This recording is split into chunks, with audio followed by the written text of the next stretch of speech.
Hello viewers, তো আজকে যে টপিকটা নিয়ে আলোচনা করব সেটা হচ্ছে তোমাদের বলতে গেলে ফ্লাই হুইল নিয়ে আজকে ডিসকাস করব। ঠিক আছে, ফ্লাই হুইল। তো বেসিক্যালি ফ্লাই হুইল জানার আগে তোমাকে ইঞ্জিনের যে 2 স্ট্রোক ইঞ্জিন এবং 4 স্ট্রোক ইঞ্জিনের মানে মেনলি তোমাকে 4 স্ট্রোক ইঞ্জিনের তোমাকে ডেফিনেশান তোমাকে আগে জানতে হবে। 4টে স্ট্রোক থাকে একটা ইঞ্জিনে: সাকশান, পাওয়ার,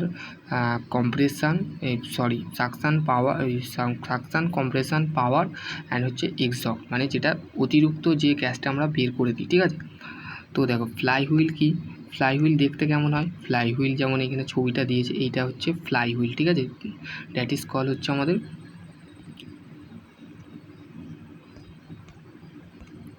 এটা হচ্ছে আমাদের কি ফ্লাই হুইল। ঠিক আছে, তো এটা আমাদের 4 স্ট্রোক ইঞ্জিনে, 4 স্ট্রোক পেট্রোল ইঞ্জিনে, মানে 4 স্ট্রোক ডিজেল ইঞ্জিনে আমাদের বলতে গেলে স্ট্রোকের মধ্যে এটা লাগানো থাকে। ঠিক আছে, তো দেখো এই fly wheel used for the machine, মানে মেশিনেই আমরা ফ্লাই হুইল ব্যবহার করে থাকি। Reservoir of the store of the energy, এখানে বলতে গেলে যে ফ্লাই হুইলের যে এনার্জি কনভার্ট করা হয় সেটা হচ্ছে স্টোর এনার্জি।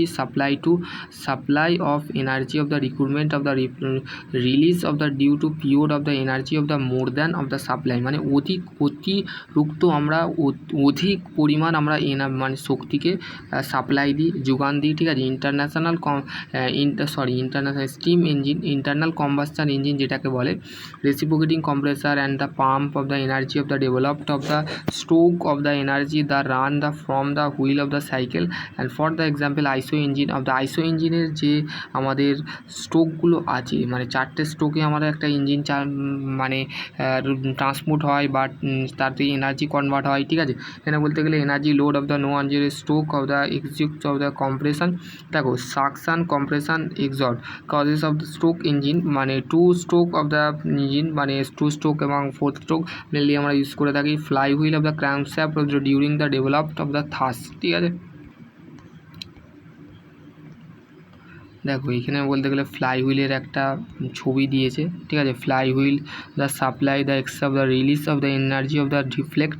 ঠিক আছে, এখানে বলতে গেলে নোট দিয়েছে function of the governor engine of the different, এটা হচ্ছে গভর্নর ইঞ্জিনের একটা ছবি। ঠিক আছে,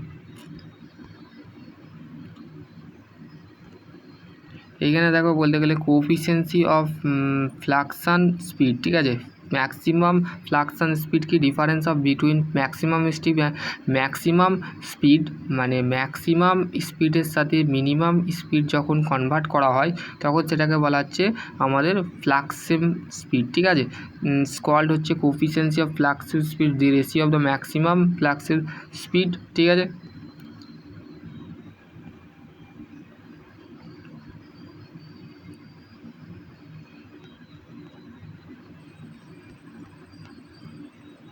এই গ্রাফটা কিন্তু তোমাদের লাগবে। ঠিক আছে, এটা দেখো টার্নিং মোমেন্ট, এটা হচ্ছে টার্নিং মোমেন্ট, এটা হচ্ছে নেগেটিভ লুপ, এটা হচ্ছে মিনিং রিজিং, এটা হচ্ছে পজিটিভ লুপ। ঠিক আছে, এটা হচ্ছে ইন্টারনাল কম্বাস্টার ইঞ্জিনের মোমেন্ট, টার্নিং মোমেন্ট ডায়াগ্রাম। ঠিক আছে, এখান থেকে দেখো এখানে সাকশান হচ্ছে, এখানে কম্প্রেশন হচ্ছে, এখানে ওয়ার্কিং হচ্ছে। ঠিক আছে, এখানে এক্সস্ট হচ্ছে, মানে ওয়ার্কিং মিনস আমাদের কি, আমাদের হচ্ছে ওয়ার্কিং মিনস পাওয়ার। ঠিক আছে, এখানে পাওয়ার হচ্ছে, ঠিক আছে, মিনস এটা হচ্ছে আমাদের এই ডায়াগ্রামটা কিন্তু তোমাদের জানা দরকার। ঠিক আছে, এটা ক্র্যাঙ্ক অ্যাঙ্গেল ডায়াগ্রাম। ঠিক আছে, এটা হচ্ছে এই যে লিউপটা, এটা হচ্ছে পাওয়ারের মতন একটা ঢালের মতন, এটা হচ্ছে পজিটিভ লিউপ, এটা হচ্ছে main of the resistance of negative loop. ঠিক আছে, energy store of the flywheel। ঠিক আছে, এ flywheel is shown figure of the flywheel of the absorb energy of the speed of the increase of the given of the speed of the decrease, মানে ফ্লাইহুইলের যে energy absorb এনার্জিটার যে speed আছে সেটা হচ্ছে increase হয়, আর যখন এনার্জি যখন স্পিডের একবার স্পিড ডিক্রিজ হয়, একবার কমে, একবার বাড়ে। ঠিক আছে, ফ্লাইহুইলের। ঠিক আছে, দ্যাট ইজ কল হচ্ছে ফ্লাইহুইল। ঠিক আছে, এইটা হচ্ছে ফ্লাইহুইল। ঠিক আছে, ফ্লাই হুইল দেখতে কেমন হয় দেখো, এখানে এটাকে হাফ বলে, এটাকে হচ্ছে র্যাম বলে, আর এটা হচ্ছে দ্যাট ইজ কল হচ্ছে, এটা হচ্ছে রেডিয়াস। ঠিক আছে, এটা হচ্ছে হাফ, এটা হচ্ছে র্যাম। ঠিক আছে, হ্যাঁ দেখো এখানে বলতে গেলে ফ্লাই হুইল, দেখো এখানে look up at the picture. ঠিক আছে, পিকচারটা দেখো, এটা হচ্ছে ফ্লাই হুইল। ঠিক আছে, আর এখানে ফ্লাই হুইল লাগানো আছে, এখানে দেখো এই যন্ত্রটার মধ্যেও ফ্লাই হুইল লাগানো আছে, পুলি কানেক্ট করা আছে, ঠিক আছে, পুলি ফ্ল্যাট পুলি বা বি বেল্ট পুলিও লাগানো থাকতে পারে, ঠিক আছে। আর দেখো এখানে ফ্লাই হুইল লাগানো আছে, এটা কিসের এক্সাম্পল, দেখো এই flywheel of the constants of the rim and with the measure position, rim and position, তোমরা ফন্ট ছবিটা দেখলে তো কেমন দেখতে হয়, the position of the bow is called the following the types of stress of the including of the rim fluid. দেখো এখানে বলতে গেলে যে ফোর্সগুলো অ্যাপ্লাই হয় সেখানে বলে দিয়েছে, tensile stress due to centrifugal force, মানে এটা সবসময় ঘুরতে থাকে, ফ্লাই হুইলটা সবসময় কী থাকে, ঘুরতে থাকে। এটা একটা জেনারেটার, ঠিক আছে, এটা হচ্ছে অ্যাকচুয়ালি একটা জেনারেটার, ঠিক আছে।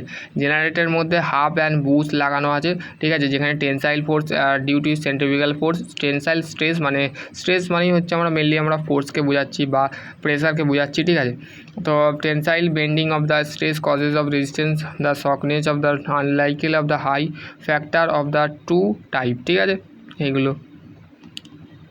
হ্যালো, সেন্ট্রিফিউগাল ফোর্স বলতে কী বুঝি, সেন্ট্রিফিউগাল ফোর্স কী বলতে কী বুঝি, সেন্ট্রিফিউগাল ফোর্স হচ্ছে the tensile stress of the rim due to of the centrifugal force of the determine of the way of the subjected of the interior of the pressure, ঠিক আছে। এখানে দেখো পার্টসগুলো তোমাদের অবশ্যই জানা দরকার। দেখো এ ফর হচ্ছে ক্রস সেকশনাল, ঠিক আছে, এ হচ্ছে cross sectional area, D for হচ্ছে ডায়ামিটার অফ ফ্লাই হুইল, মানে বড় যে ডায়াটা আছে সেটা হচ্ছে D flywheel of the, R হচ্ছে mean of radius of the flywheel, আর রো হচ্ছে আমাদের ডিস্টেন্স, ঠিক আছে, distance of flywheel material, মানে কোন ডিস্টেন্স দিয়ে মানে কোন ঘনত্ব দিয়ে আমাদের মেটেরিয়ালটা ফ্লাই হুইলের মেটেরিয়ালটা তৈরি হয়েছে, angular speed fly wheel, linear velocity, তারপর হচ্ছে টেনসাইল হুপ স্ট্রেস, ঠিক আছে। এখানে ছবি দিয়েছে, কোনটাকে হাফ বলে কোনটাকে আর্ম বলে, ঠিক আছে, এটা তো তোমরা অবশ্যই দেখে নিয়েছো, ঠিক আছে। আর এখানে একটা মেশিন আছে, এখানেও ফ্লাই হুইল লাগানো আছে। দেখবে তোমাদের আঁক মেশিনে মানে দেখবে বড় ধরনের যে আঁকের যে মেশিনগুলো হয়, দেখবে একটা বড় হুইল লাগানো আছে, ওইটাই হচ্ছে আমাদের হুইল, মানে যেখানে দেখবে হুইল মানেই যেখানে দেখবে সেখানেই আমার ফ্লাই হুইল, ঠিক আছে। আর এখানে বলতে গেলে ডায়াগ্রাম উইথ, এটা কিসের diagram, first of all energy of the stroke engine, torque will be of the torque এখানে অ্যাপ্লাই করা হচ্ছে, ঠিক আছে। এখানে এবার অঙ্ক দিয়ে আছে, এখানে অঙ্কগুলো একটু দেখে নেবে। ইন্টারনাল কম্বাস্টার ইঞ্জিন, ঠিক আছে, ইন্টারনাল কম্বাস্টার ইঞ্জিন পার্টস, এগুলো প্রিন্সিপাল, এখানে তোমাদের আইসো ইঞ্জিনের মেকানিজম জানতে হবে, ঠিক আছে। আইসো ইঞ্জিন রিলেটেড ভিডিও বানিয়ে দিয়েছি, এই পিডিএফের মধ্যে যদি থাকে তো বানাবো, ঠিক আছে, তোমরা অবশ্যই ভিডিওটা দেখবে, ঠিক আছে। তো চলো আজকের টপিক হচ্ছে এতটুকুই, ফ্লাই হুইল নিয়ে আজকে ডিসকাস করলাম। তো পরের ভিডিও আমরা অন্য কোনো টপিক নিয়ে ডিসকাস করব। তো সকলে ভালো থেকো, সুস্থ থেকো। আর এর মধ্যে যদি আরও কোনো কোয়ারি থাকে তো অবশ্যই কমেন্ট সেকশানে কমেন্ট করে জানাবে যে ভিডিওটা কেমন লাগলো, আর বন্ধুদের সাথে অবশ্যই শেয়ার করবে।